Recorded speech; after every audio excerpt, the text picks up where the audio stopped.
On the morning of August 12, 2000, during the Russian Navy's Summer X naval exercise in the Barents Sea, the so-called unsinkable Oscar II-class Kursk submarine vanished while carrying out a practice torpedo launch.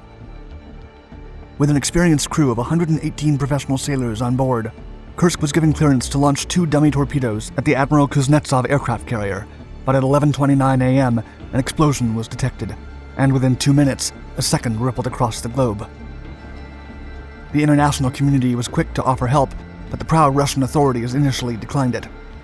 And although it probably would have been impossible to rescue any survivors, the negligence of an unorganized navy, coupled with a declining government, contributed to settling the fate of the Kursk and her crew.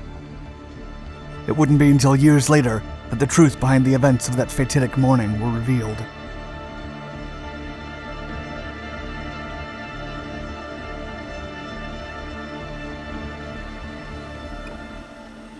Unsinkable.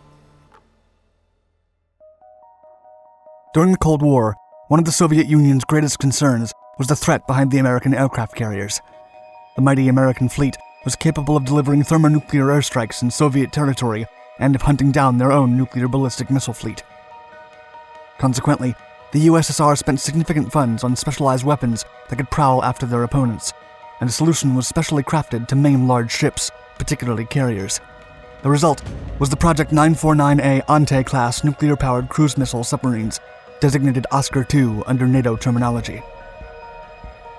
Powered by 2 OK-650 nuclear reactors to keep up with the U.S. carriers, the submarines had 97,990 horsepower, which enabled them to travel at a top speed of 33 knots underwater. The gigantic ships measured 508 feet long, with a beam of roughly 60 feet, and their displacement was 19,400 tons, 2 times that of a destroyer. A sole Oscar II could carry up to 24 P-700 Granite missiles, each about the size of a small airplane. The 33-foot-long, 15,400-pound missiles had a top speed of Mach 1.6, with a range of 388 miles. In addition, they were guarded by the Legenda satellite to target their victims. A Granite missile was capable of carrying a conventional high-explosive warhead of 1,652 pounds, which was enough to damage a carrier, or a 500-kiloton warhead, powerful enough to vaporize a carrier with a single hit. 20 Oscar-class examples were planned initially, but ultimately only 13 Oscar I and Oscar II submarines were built by the end of the Cold War. K-141 Kursk, one of the last Ante-class submarines to be laid down, was completed in 1994. The U-boat symbolized the culmination of late Soviet nuclear submarine design, and she entered the Northern Fleet that same year. Kursk quickly earned a reputation as one of the Navy's most capable submarines and was even known as unsinkable, able to withstand a direct torpedo attack. Furthermore, she had a double hull, an outer one of 0.3 inches and an inner one of 2 inches steel plate, separated by a gap of 3 to 7 feet. The inner hull was segmented into 9 watertight compartments. Kursk was twice the size of a jumbo jet, 3 times the largest submarine in the U.S. Navy, and soon became the pride of the Russian Navy. It was indeed the largest attack submarine in the world. However, after the USSR dissolved a few years prior, the Russian Navy suffered severe budget cutbacks, which in turn affected the maintenance work on its assets. Soon, numerous submarines from the formerly proud Navy began to fall into disrepair. War game.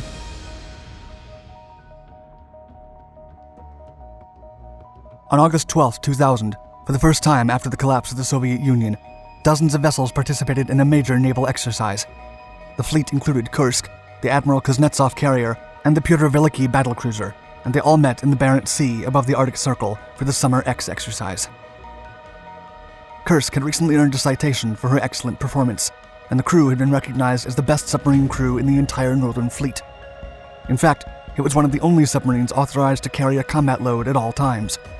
And although it was a war game, she had a full complement of conventional combat weapons. Operated by 118 competent sailors and fully armed with Granite missiles and torpedoes, K-141 was to execute a simulated attack. Kursk had requested permission to conduct a torpedo training launch, which was granted. After receiving clearance to fire 2 dummy torpedoes at her partner, Veliky, the missile room crew loaded a Type 65 torpedo nicknamed Tolshtushka, or Fat Girl, into tube number 4 on the starboard side. Without the warhead, the mine was 35 feet long and weighed about 5 tons. Suddenly, at 11:29 a.m., a massive underwater explosion was detected by the Norwegian Seismic Array and several other stations around the globe. Barely 2 minutes later, a second, even stronger one rocked the waters of the exercise area. It was a blast equivalent to a 4.2 earthquake on the Richter scale, or 2 to 3 tons of TNT. The second explosion was 250 times greater than the first and rippled all the way to Alaska. The crew of fellow submarine Karelia assumed the explosion was part of the exercise. Aboard the battlecruiser, however, the crew detected a hydroacoustic signal and felt their hull shudder instead of the expected launch. Veliky immediately reported the incident to the headquarters, but the message was ignored. To make matters worse, seismic data also showed that the explosion had occurred at the same depth as the seabed. State of emergency. By 1:30 p.m., there had been no contact with Kursk, and her practice time had expired. Aboard Pyotr Veliky, Fleet Commander Admiral Vyacheslav Alexeyevich Popov was not initially alarmed due to common communications failures. Still, a helicopter and a rescue ship were dispatched to search for the missing submarine, with no luck. An aircraft was also dispatched at 5 p.m., and when Kursk failed to complete a scheduled communication check 1 hour later, the Northern Fleet became highly concerned. However, it wasn't until 10:30 p.m. that the state of emergency was declared and the exercise stopped. The Northern Fleet vessels and its 3,000 sailors then participated in the search and rescue operation.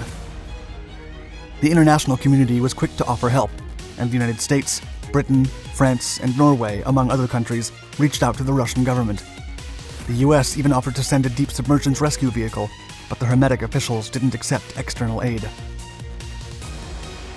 A prolonged period of confusion, miscommunication, and bureaucratic quibbles then followed. At first, the Navy downplayed the incident.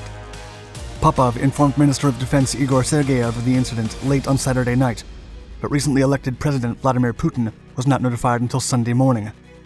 The president was on vacation and was advised to continue there, a decision that would smudge his public image. Meanwhile, Popov briefed reporters on the results of the naval exercise, claiming that it had been a resounding success. Still, rumors were already circulating among family members of the missing crew, who believed something was wrong. News spread quickly through the small base at Vidyayevo. Wives and families exchanged the little information they had between them, but tried to dismiss the worst scenario on account of Kursk being unsinkable. As futile attempts to locate the wreck went on, an official announcement about the accident was finally made on Monday the 14th, 2 days after the explosion. The authorities stated that Kursk had, quote, minor technical difficulties. They then said that the submarine had to descend to the ocean floor and assured the public that they had established contact with the crew, who were being supplied with air and power. Several different reasons were given to explain the accident. Admiral Vladimir Kuryatov, Commander-in-Chief of the Russian Navy, stated that an external collision had caused it, while many people who wanted to further alienate Russia and the West supported the idea that Kursk had crashed with a NATO submarine. In turn, Vice Premier Ilya Klebanov suggested Kursk might have struck a World War II mine. They were all wrong, but they wouldn't learn the truth for a while. Retrieved.